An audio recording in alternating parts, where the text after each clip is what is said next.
Friends, welcome back to our channel. 7ാം ക്ലാസ്സിലെ എല്ലാ കൂട്ടുകാർക്കും പുതിയൊരു വീഡിയോയിലേക്ക് സ്വാഗതം. ഇന്ന് നമ്മൾ നോക്കാൻ പോകുന്നത് നിങ്ങളുടെ കേരള പാഠാവലി ആനുവൽ ഇവാലുവേഷൻ 2025 ഒരു മോഡൽ ചോദ്യപേപ്പറാണ്. ഓക്കെ, അപ്പോൾ 1-2 ക്വസ്റ്റ്യൻ പേപ്പർ നമ്മൾ അപ്ലോഡ് ചെയ്തിട്ടുണ്ട്, ആൻസേഴ്സും. അപ്പോൾ കൂട്ടുകാരെ അത് പോയി കാണുക. നമുക്ക് എന്തൊക്കെയാണ് ഈ ഒരു ക്വസ്റ്റ്യൻ പേപ്പറിലെ ക്വസ്റ്റ്യൻസ് എന്തൊക്കെയാണ്, ആൻസേഴ്സ് എന്തൊക്കെയാണെന്ന് നോക്കാം. റെഡിയാണോ?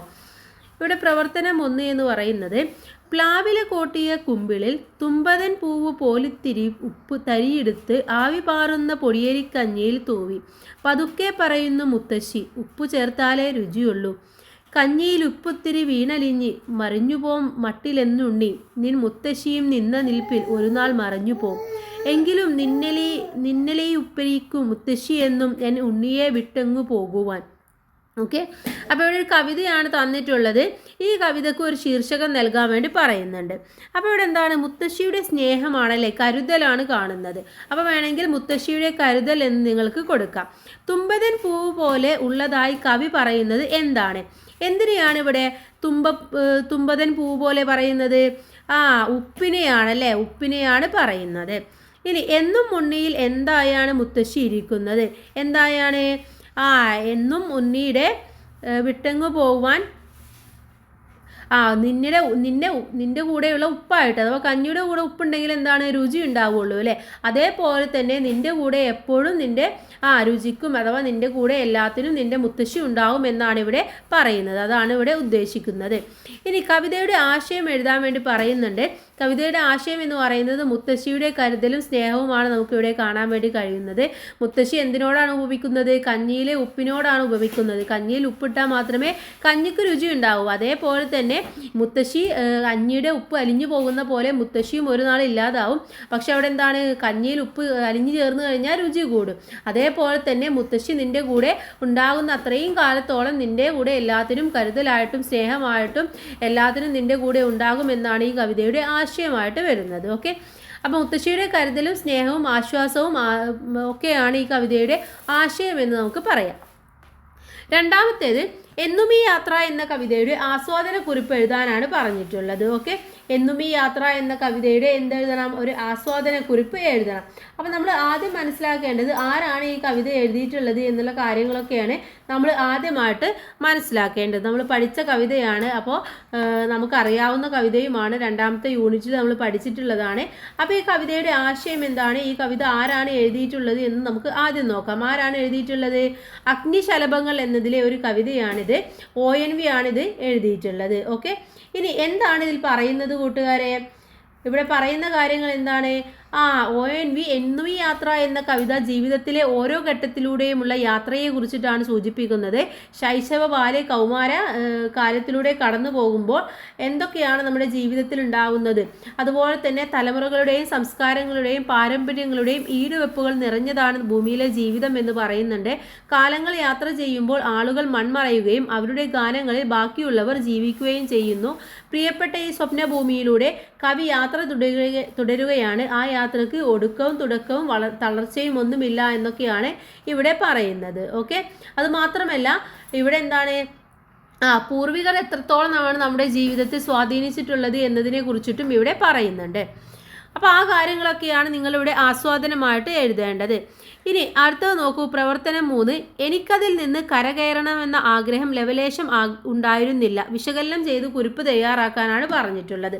അപ്പോൾ ഇത് നമ്മൾ പ്രപഞ്ചം മുഴുവൻ പൂമ്പാറ്റകൾ എന്നുള്ള പാഠഭാഗവുമായി ബന്ധപ്പെട്ടതാണ്. പ്രപഞ്ചം മുഴുവൻ പൂമ്പാറ്റകൾ ആരെഴുതിയിട്ടുള്ളതാണ് കൂട്ടുകാരെ? NA നസീർ എഴുതിയിട്ടുള്ളതാണ്. NA നസീർ എഴുതിയിട്ടുള്ളതാണ്. അതിൽ നമ്മുടെ എന്താണ്, കാട്ടിലൂടെ പോയിട്ട് അവിടെ എത്തി എന്താ സംഭവിക്കുന്നത്? അവിടെ എത്തി ഒരു പൂമ്പാറ്റകളുടെ ഇടയിലൂടെയൊക്കെ സ്വപ്നം കണ്ട് പൂമ്പാറ്റകളും കാടുകളും ഒക്കെ ആസ്വദിച്ചു കൊണ്ടിരിക്കുന്ന ഒരു സന്ദർഭത്തെ കുറിച്ചിട്ടൊക്കെയാണ് ഇവിടെ പറയുന്നത്.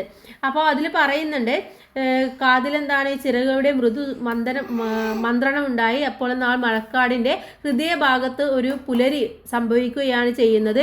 പൂമ്പാറ്റ കൂട്ടം ചിറക് വിരിച്ച് നൃത്തം ചെയ്യുന്നതും കാട്ടുപൂക്കളുടെ വർണ്ണവും സുഗന്ധവും ഉണ്ടായിരുന്നു. അതുപോലെ തന്നെ ബാല്യകാല സ്വപ്നങ്ങളിലേക്ക് എന്നെ ചിറകു വിരിച്ചുയർത്തി ഉയർത്തി.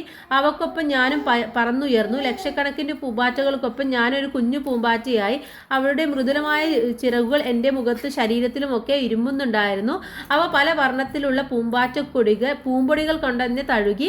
വനനിഗൂഢതകളുടെ ആഴം തിരിച്ചറിയാനാകാതെ ഞാൻ ആ കയത്തിൽ മുങ്ങിപ്പോയി. എനിക്കതിൽ നിന്ന് കരകയറണമെന്ന ആഗ്രഹം ലവലേശം ഉണ്ടായിരുന്നില്ല. അവിടെയാണ് ഈ ഒരു ഡയലോഗ് പറയുന്നത്. അപ്പോൾ അതിൻ്റെ സന്ദർഭങ്ങൾ ഇതൊക്കെയായിരുന്നു. ആ പൂമ്പാറ്റക്കൂട്ടത്തിലൂടെയും ബാല്യകാല സ്വപ്നത്തിലൂടെയും ഒക്കെ സഞ്ചരിച്ചു പോവുകയായിരുന്നു. അപ്പോൾ അതിൽ നിന്നും കരകയറണം എന്നുള്ള ആഗ്രഹം ഉണ്ടായിരുന്നില്ല എന്നാണ് ഇവിടെ പറയുന്നത്. അപ്പോൾ പ്രപഞ്ചം മുഴുവൻ പൂമ്പാറ്റകൾ എന്ന പാഠഭാഗവുമായി ബന്ധപ്പെട്ട് NA നസീർ എഴുതിയ ഒരു കഥയുടെ ഭാഗത്തിൽ നിന്നുള്ളതാണ് എന്നൊക്കെ നിങ്ങൾക്ക് ഇവിടെ എഴുതാം. ഇനി ആത്മകഥയ്ക്കൊരു ആമുഖം ആരുടെ ജീവിത സ്മരണകളാണ് എന്ന് ചോദിക്കുന്നുണ്ട്. ആരുടെയാണ്? ലളിതാംബിക അന്തർജനത്തിൻ്റെതാണ്. ഓക്കെ, ലളിതാംബിക അന്തർജനം അവരുടേതാണ് ഈ ഒരു ആത്മസ്മരണ. ഓക്കെ, ഇനി അടുത്ത പേജ് നോക്കാം.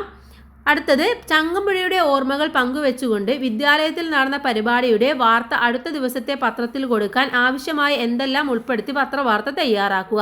പത്രവാർത്ത എഴുതുമ്പോൾ എന്തുണ്ടായിരിക്കണം? തലക്കെട്ട് കൊടുക്കണം. ഓക്കെ, അപ്പോൾ ഇവിടെ എന്താണ്? നമ്മുടെ ചങ്ങമ്പുഴയുടെ ഓർമ്മകൾ. അപ്പോൾ നിങ്ങൾക്ക് അത് തന്നെ കൊടുക്കാം, ചങ്ങമ്പുഴയുടെ ഓർമ്മകൾ എന്ന് തന്നെ തലക്കെട്ട് കൊടുക്കാം. എന്നിട്ട് സ്കൂളിൽ ഇന്ന ദിവസം പരിപാടി ഉണ്ടായി, ചങ്ങമ്പുഴയുടെ ഓർമ്മകളിലൂടെ സഞ്ചരിച്ചു, അവരുടെ പ്രധാനപ്പെട്ട കൃതികളെ കുറിച്ചിട്ടും അതിൻ്റെ പ്രാധാന്യത്തെ കുറിച്ചിട്ടൊക്കെ ചർച്ച ചെയ്തു, പ്രധാന അധ്യാപിക ഉദ്ഘാടനം ചെയ്തു എന്നൊക്കെ പറഞ്ഞുകൊണ്ട് നിങ്ങൾക്ക് എഴുതാം. ഇനി പഴഞ്ചൊല്ലിന് അനുയോജ്യമായ കഥ എഴുതാനാണ് പറയുന്നത്. വേണമെങ്കിൽ ചക്ക വേരിലും കായ്ക്കും എന്നതാണ് പഴഞ്ചൊല്ല്. അപ്പോൾ അതുമായി ബന്ധപ്പെട്ടുകൊണ്ടുള്ള ഒരു കഥ നിങ്ങൾക്ക് എഴുതാം. ഇവിടെ എന്താണ്? നമുക്കൊരാവശ്യമുണ്ടെങ്കിൽ, നമുക്ക് ആ ആവശ്യം ദൃഢമാണെങ്കിൽ എന്താണ്? നമ്മൾ എന്തായാലും അതിനായിട്ട് ഇറങ്ങിത്തിരിക്കുകയും അത് നമുക്ക് കിട്ടുകയും ചെയ്യും എന്നുള്ളതാണ് ഇതിൻ്റെ ആശയമായിട്ട് വരുന്നത്. അപ്പോൾ അതുമായി ബന്ധപ്പെട്ട കഥയായിരിക്കണം നിങ്ങൾ എഴുതേണ്ടത്. ഇനി വാക്കിന് ഒരു പകരം പദം എഴുതാൻ വേണ്ടി പറയുന്നുണ്ട്. വാക്കിന് എന്തൊക്കെ എഴുതാം നമുക്ക്? ചൊല്ല്. ഓക്കെ, ചൊല്ല്, അതുപോലെ തന്നെ മൊഴി, വാണി, വജസ്, ഇതൊക്കെ നമ്മൾ വാക്കിന് ഉപയോഗിക്കുന്ന പകരം പദമാണ്.